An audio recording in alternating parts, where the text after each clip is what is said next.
Ayan mga kapuso, binahaman, tuloy na po ang balik eskwela sa Giginto National Vocational High School sa Bulacan. Ang unang hirit, may hatid na serbisyo at sorpresa sa mga estudyante dyan.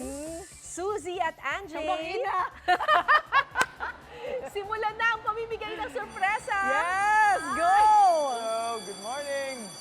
Yes, we are ready. We are ready. Good morning sa inyong dalawang lovely ladies. Nandito pa rin kami ni Angie sa Giginto National Vocational High School. Dito sa new building nila, wala nang tubig dito. Thankfully, maaga namang humupa yung tubig baha dito. Pero nung kasagsagan, umabot dito sa gantong level, yung kanilang tubig baha. Ito yung parang stage eh, di ba? Pangalawang palapag, pangalawang step dito. Pero buti, dito sa new building na to, eh wala naman ng tubig dito. Tama, at Thankfully. kahit nga rin dumaan na yung bagyo, nararamdaman pa rin natin yung pinsala na ginawa ng baha Actually, sa old building nila. Kasi ngayon ka naglilinis, ngayon ka nag-aayos ng mga gamit. Pero game na game po silang lahat dito sa back to school. At para dyan makakausap natin ang isa sa kanilang mga guro, ano nag-experience during the baha. Tama. Ito, good morning Ay, po. si Ma'am. Good Hello morning po. po, ma'am. Ano pong pangalan? Good morning. Ma'am Tem de la Cruz po. Ma'am Tem, anong tinuturo ninyo? Science po, grade 8. Galing ni Ma'am Yay. Tem. Beauty and brains. Kamusta po yung nag-experience nung kasagsagan ng bagyo dito? Siyempre, I'm sure worried kayo kasi malapit na rin ang pasukan nung nangyari. Yes po, actually po, nung po kasagsagan ng bagyo, iyon po yung time ng brigada eskwela namin. So, imbis po na nakakapaglinis po kami at na-prepare yung classroom, so pansamantala po muna, pinuspone. Pero after po nun, nung nakaano na po yung bagyo at okay na po, safe na po para sa mga teachers and volunteers, pinagpatuloy po namin yung pag-prepare ng mga classrooms. Oh, so parang naging okay rin po ang paghahanda nyo para sa back to school. Na-delay lang. Medyo na-delay lang po.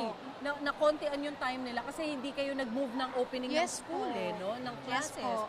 Wow, pero ano naman po yung mga nasira at napinsala dito sa school grounds niyo? Doon po sa old building Yeah. namin, yun po yung talagang greatly affected. Yeah. Pero dito po yung mga buildings po namin, dito po sa new side po namin, okay naman po, hindi naman po siya inabot. Ang medyo po affected yung po nasa kabila. Buti na lang meron na sila nung new side. Nagsipuntahan mo na dito lahat. Alright, and of course, meron tayong mga estudyante. Ma'am, thank you so much. Thank you po, Nice thank you talking po. to you. Thank you po, Diniretso ma'am. na tayo sa pamimigay ng ating mga Mamigay school na tayo supplies. ng mga school Let's supplies. go. Ito. Yan. Alright, so magpipi. Ayan, Ay, dito ka mga pala. Side ko pala to. Yan. mga students Ayan na, natin. pipila Ito. ating mga Pila na kayo, estudyante pila na kayo. dito.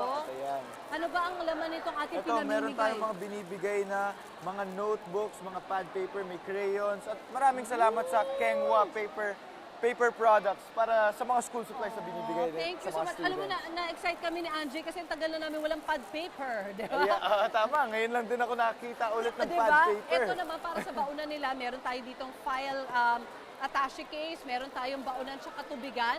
That's for you! At ito Yes. naman ay galing sa mga kaibigan natin sa Sunnyware Products. Maraming salamat sa inyo, Sunnyware. Thank you so much. Thank you so much. Thank you. Yeah. Ayun, mga grade 8. Hello po sa inyo. Good morning, good morning. Hi, good morning. Welcome back to school. Ano pala ito? Yan. Ayan, tulungan na rin Thank kita, you, Miss Thank Susie. you, anak. Ayan o. Yan, thank Thank you you. din, thank Ay, you. pink. Pink. Okay lang Ito, ba sa'yo? Ito, yan, blue, yan, blue. blue. Ito, blue. Oo, Ayan, nga, tuloy-tuloy nag-iba-iba. pa nga rin ang pamimigay namin dito. Kaya naman tumutok lang sa inyong pambansang morning show kung saan laging una ka. Unang hirit!